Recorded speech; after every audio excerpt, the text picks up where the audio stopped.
Hey guys, welcome back. Happy Thursday evening or late afternoon. Um, I know I haven't done a live for a little bit. I didn't do one last night. I think my last one I did was Tuesday, but I wanted to come on here and share with you guys a really awesome story. So the pictures I posted on my YouTube channel not too long ago was an event that happened yesterday now. It was an unexpected event. It was a rare event, but I feel like causes like that are going to lure certain types of animals, into the shore, but it was just unbelievable cool. But me, Ian, and Malachi, all of us went with the staff to Evergreen Cemetery. And as we got out of the van, we walked on the trail and we saw this one snapping turtle. The start of it was we saw one. She was on land. I thought she was laying her eggs because snapping turtles. Yeah, I did. Yep. No. No. But I thought this snapping turtle was burrowing and laying her eggs cuz snapping turtles in the wild, once they lay their eggs, once mom lays the eggs, she leaves the eggs to hatch, meaning her job is only to lay them. And then I know it's, but obviously not. Crocodiles do the same thing. I mean, alligators and crocs do it similar, but they'll once the babies hatch, they'll carry the babies in their mouth to the water. But again, snapping turtles, mom snappers will lay them and then walk from the nest. They'll lay them and walk away. So I thought this snapping turtle was burying, because what they'll do is when they lay the eggs, they'll start to make this like burrow. I've seen it because we had a mom snapper at Future Builders, but she would dig up with her because they have sharp claws. They look like freaking bear claws, but they'll dig into the sand or like dry mud. Usually sand. If they can find like dry sand, that's what they'll do is they'll start to dig a little hole and then lay their eggs and walk away from the nest until the babies hatch, or at least the babies are on their own after that. Once they hatch, mom doesn't come back and check on them or anything like that. So I thought it was a mother laying her eggs. But then we kind of observed her for maybe about 5 minutes, and then we went further down the trail. There was this. I did see the turtles, but I counted 20 by the shore within like not even a mile from where we saw the first turtle on the opposite side, on the left side, because we kept walking and there was a wife and husband watching, because there was like at least 15 turtles on shore, but the thing is, the husband had said I had asked him, I said, is there a reason why they're up close, like right on the shore like this? Because some of them were like swimming incredibly close, but like we could sit on the log and they weren't bothering us. I mean, we were probably like, I was probably, when I took the pictures, I was, so where I'm sitting now, that's how far I was standing, and the tables, the snapping turtles. We were close. And as I said, they were calm. They didn't. I feel like it would, as I said, typically they do. They're. as I said, they're not. It kind of proves that like when, because the thing is, they're only up on the shore because I'm either thinking people left like what is it like leftover fish bait, and that's what lured them to come in like that because obviously they eat meat, they eat fish. So I feel like it could be leftover fish bait. That's the only thing I can think of as far as I feel like. I mean, hang on, so let me check if there's any like fishing evergreen cemetery. But the thing is, there was a group of people walking past us too. They said they saw, what was it? So we saw 15, and they said they saw another 10 on the other side of the lake. So people are definitely feeding them, which unfortunately I feel I think it should be a rule that, because it's attracting them. But I mean, these turtles were like that. I feel like some of the smaller ones were like that, but good sized turtle. But yeah, Malachi even got to look at him, and what was it? The husband actually got to like pet the shell without the turtle spinning around and trying to bite. But it's like the guy wasn't even afraid of like gently stroking the turtle's shell. It was really cool.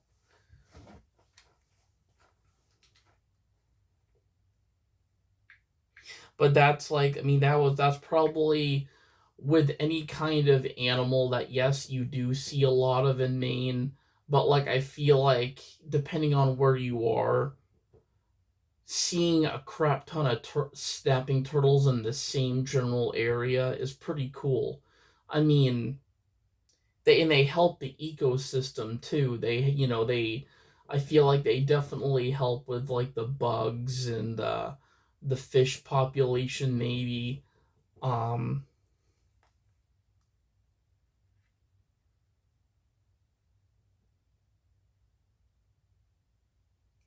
Cemetery, Portland, Maine, fishing law. Let's see if there's any fishing. Fishing.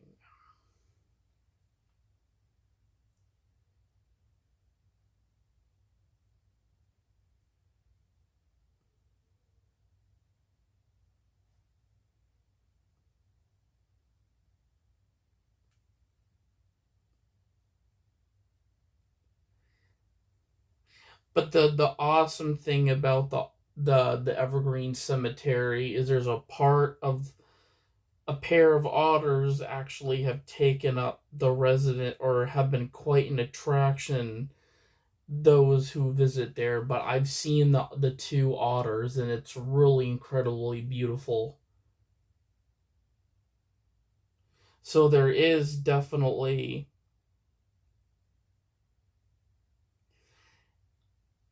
they have a variety of wildlife. So I've seen blue heron there many times.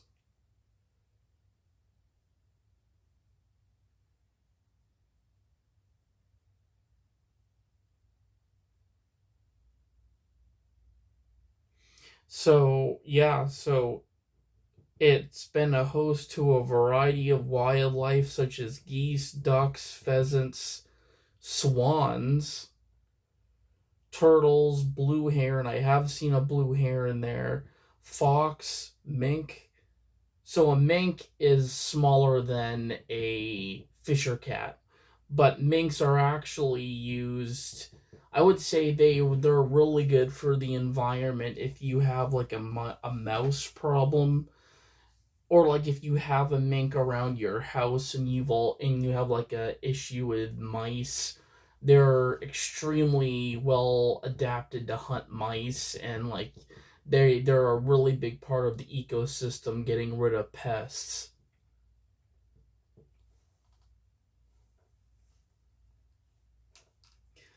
um deer, and then moose. I haven't seen a moose. I would love to see a moose there. That would be awesome.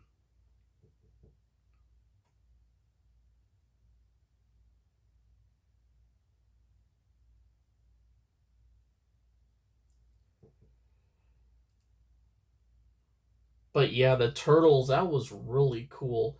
But we saw like 20, cuz there was like four more swimming up too, but Malachi got a really good like viewing point, cuz he was right on the shore sitting with a couple of them, and as I said, they didn't even like move. They just kind of like were like very relaxed.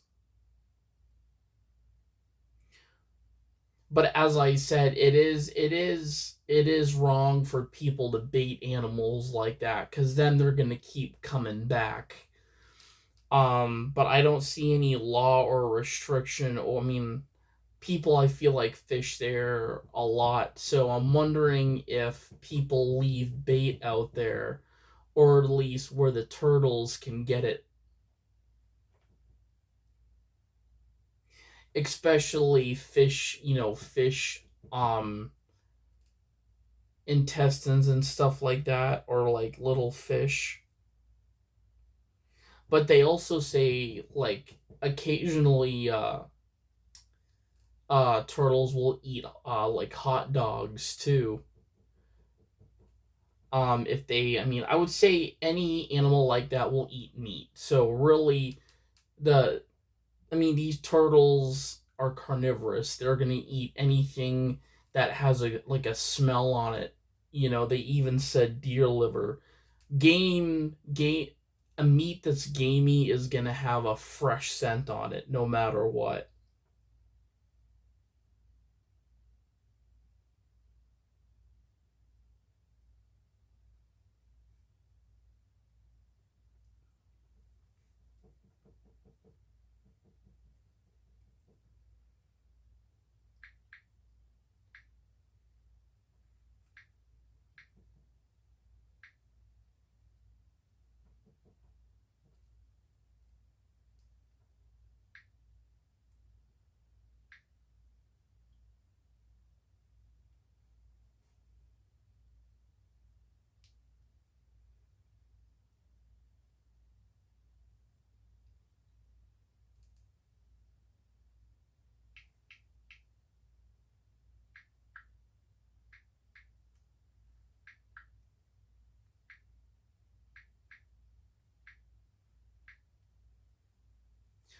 But yeah, it was really cool. But another thing I wanted to do is do my book haul. I went to Goodwill.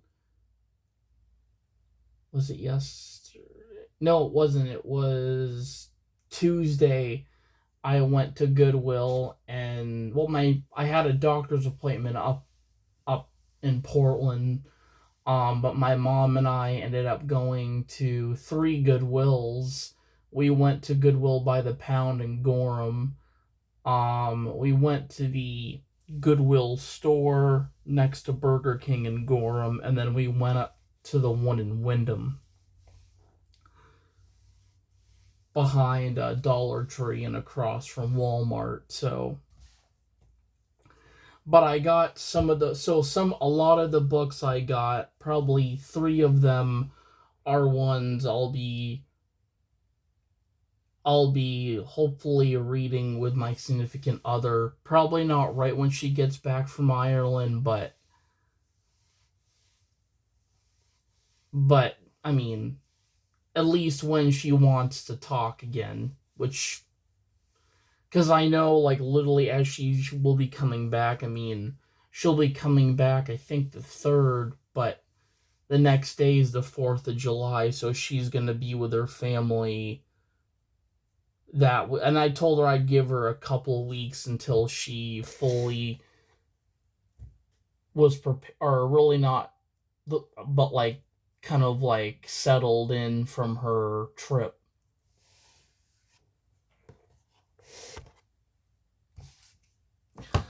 But I will start with the two books I did grab. Now, these are more handbooks than. Actually, one of them is a novel. Um, it's a very unique novel, and I actually want to get the set. But I had no clue that Minecraft released a set of novels. But this one is called Trouble in Zombie Town, and an unofficial Minecraft adventure. Um, and this is book one.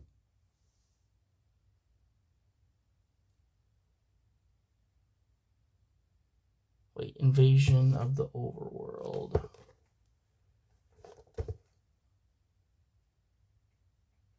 So I'm wondering, oh wait, so this is an unofficial novel where these three must be the set, because there's the Invasion of the Overworld, which is book one, Battle for the Nether, which is book two, and then book three is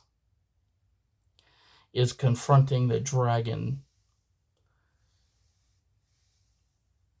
Game night.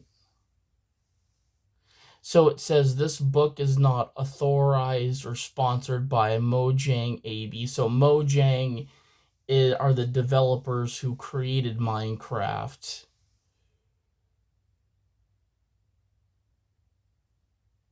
But it says AB or Scholastic Incorporated or any other person or any owning or controlling rights in the Minecraft name trademark. So they're saying that Mojang are the only company that have the controlling rights to Minecraft because they created Minecraft. So Scholastic Books or other incorporations, including AB as well. So yeah, this is a straight up. Oh, it looks like this was even a library rental too. But this was at Goodwill. It was a $2 book, but I got some pretty good ones. But I definitely want to start this. But if I can get my hands on the full collection.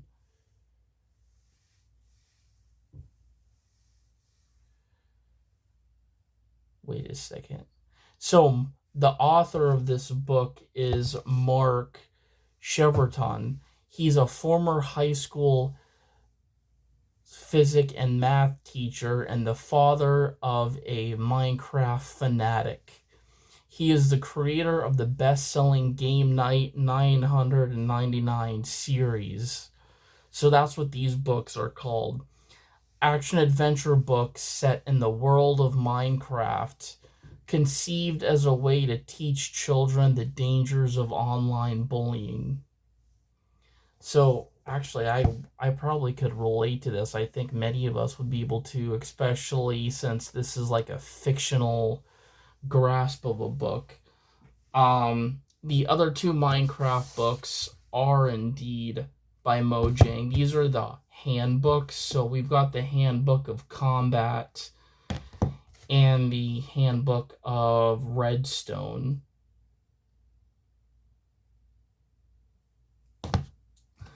And our other two books, we got book one and book two, but I wanted to actually start the Percy Jackson series, which was on my list.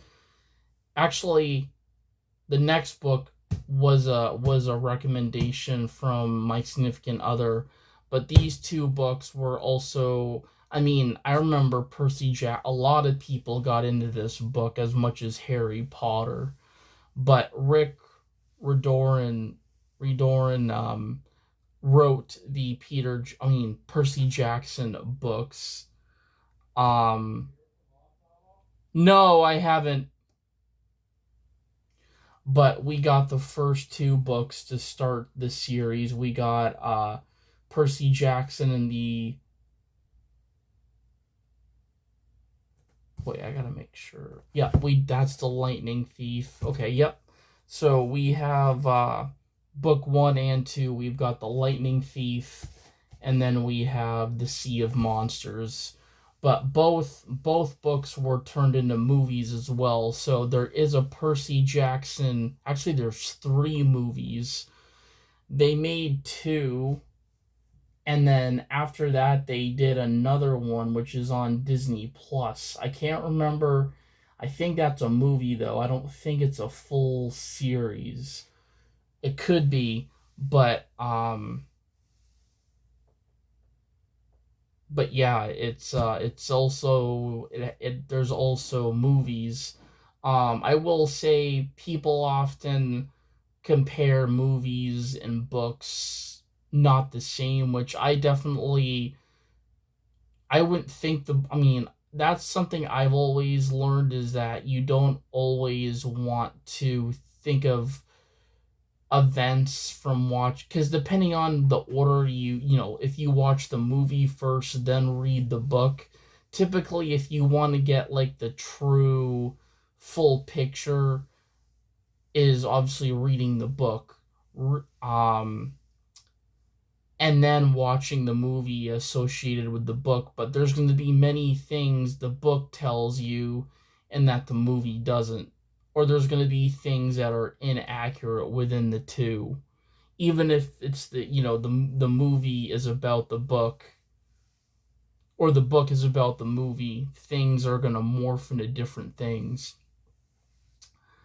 But the book I did get, that my significant other recommended to me, because I told her I was really into dragons. Like I went through this phase. I was really into dragons, and I still am. I love mythology, and she had mentioned, and I did see the movie, but another really good. I've heard the book though is better than the movie, but we have Aragon, by Christopher Pelloni. Pelloni. Um, but Aragon is also a movie. It's one of the probably best dragon movies about a boy and a dragon. Um, but I'm excited to sit down when I have time and read them. But yeah, but I am going to end my live. Oh, and by the way, today is my mom's birthday. But she's actually out with her sister right now, or at least I don't know if she still is. They went out to lunch, but I hope any of you who see her, wish her a happy birthday. She definitely deserves it. I mean, anybody deserves it on their birthday, on their special day. But thank you all for watching, and have a great day.